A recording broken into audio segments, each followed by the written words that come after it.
Bismillahirrahmanirrahim. Assalamualaikum warahmatullahi wabarakatuh. Selamat bertemu kembali di dalam pokok bahasan berikutnya. Bahasan berikutnya adalah kita akan membahas tentang azas-azas lingkungan dan ekologi.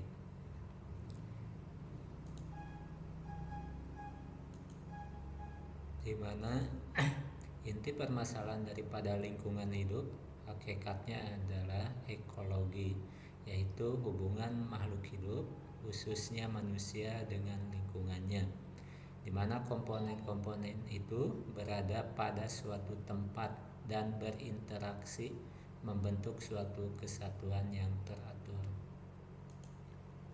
Misalnya ekosistem akuarium, di mana ekosistem ini terdiri dari ikan, tumbuhan, air, plankton yang terapung di air sebagai komponen biotik, sedangkan yang termasuk komponen abiotiknya itu salah satunya adalah batu, pasir, air, dan mineral yang larut di dalam air.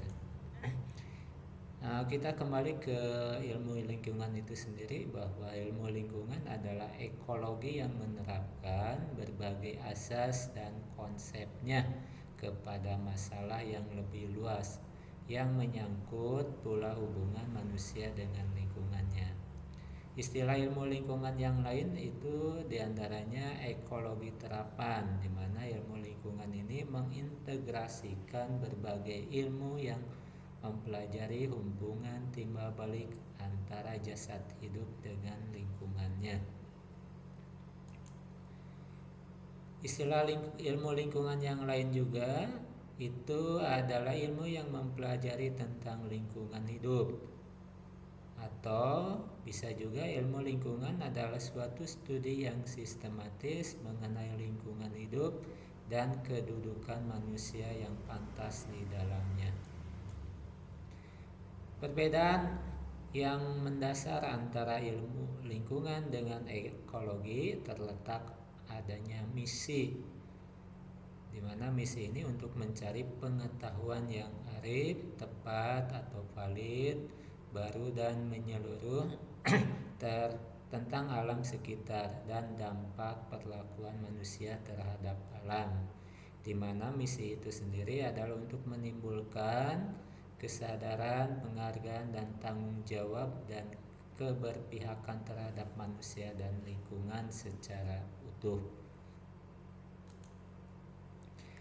Kita menginjak kepada asas-asas ilmu lingkungan, di mana asas-asas ilmu lingkungan itu ada 14 asas, di mana asas yang pertama itu adalah hubungannya dengan hukum termodinamika 1, di mana hukum termodinamika 1 itu diantaranya salah satunya adalah energi dapat diubah dari satu bentuk ke bentuk yang lain, tetapi tidak dapat hilang atau dihancurkan ataupun diciptakan.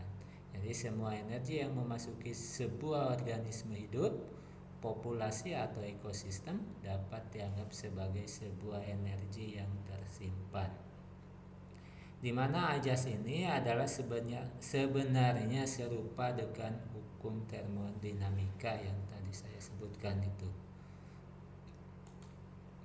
Contohnya di sini banyaknya kalori, energi yang terbuang dalam bentuk makanan ini dapat diubah oleh jasad hidup menjadi sebuah energi tumbuh, berbiak dan menjalankan proses metabolisme, dan yang terbuang sebagai panas, di mana pemisahan energi yang masuk jadi dua komponen, jumlah energi yang masuk dan keluar dari suatu pemisahan atau suatu proses yang berupa materi.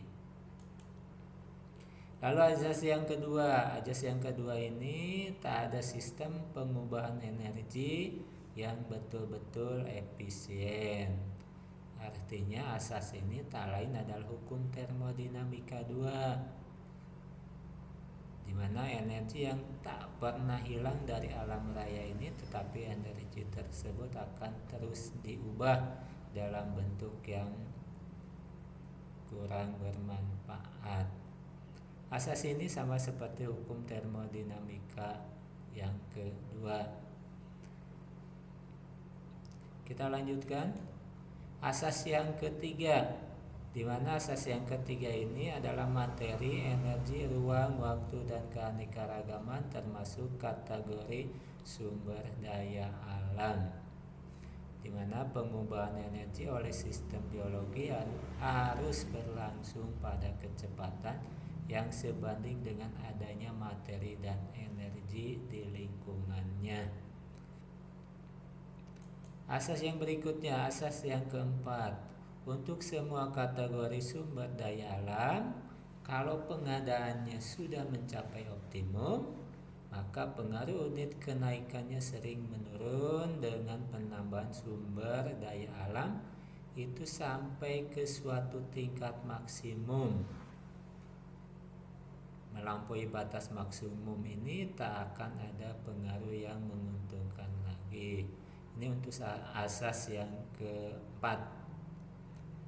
Kita lanjut ke asas berikutnya, nah di sini asas yang keempat ini bisa dijabarkan atau bisa diartikan bahwa pengadaan sumber daya alam mempunyai batas optimum, yang berarti pula ada batas maksimumnya maupun batas minimum. Pengadaan sumber alam akan mengurangi daya kegiatan sistem biologi itu sendiri. Asas yang kelima, di mana asas yang kelima itu ada dua hal penting yang perlu disimak, di mana pertama jenis sumber alam yang tidak dapat menimbulkan rangsangan untuk penggunaan lebih lanjut, sedangkan untuk hal yang kedua adalah sumber alam yang dapat menimbulkan rangsangan untuk dapat digunakan lebih lanjut. Ini contohnya, dimana contoh suatu jenis hewan sedang mencari berbagai sumber makanan, kemudian didapatkan suatu jenis tanaman yang melimpah di alam, maka hewan itu akan memusatkan perhatiannya kepada penggunaan jenis makanan itu. Asas yang keenam, di mana asas yang keenam itu individu dan spesies yang mempunyai lebih banyak keturunan daripada saingannya ini akan cenderung berhasil mengalahkan saingannya. Kita lanjut ke asas yang ketujuh, di mana asas yang ketujuh, kemantapan keanekaragaman suatu komunitas lebih tinggi di alam yang mudah diramal. Ini ada pengertiannya. Mudah diramal maksudnya adanya keteraturan yang pasti pada pola faktor lingkungan pada suatu periode yang relatif lama. Ini bisa Anda lihat.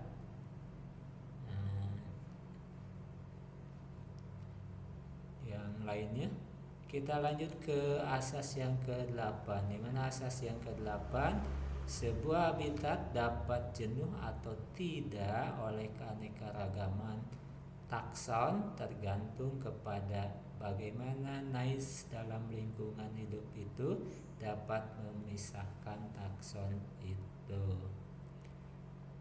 Ini pengertiannya, kelompok taksonomi tertentu dari suatu jasad hidup ditandai oleh keadaan lingkungannya yang khas atau nice. Tiap spesies mempunyai niche tertentu. Spesies dapat hidup berdampingan dengan spesies lain tanpa ada persaingan, karena masing-masing mempunyai keperluan dan fungsi yang berbeda di alam. Asas yang ke-9, keanekaragaman komunitas sebanding dengan biomasa dibagi produktivitasnya.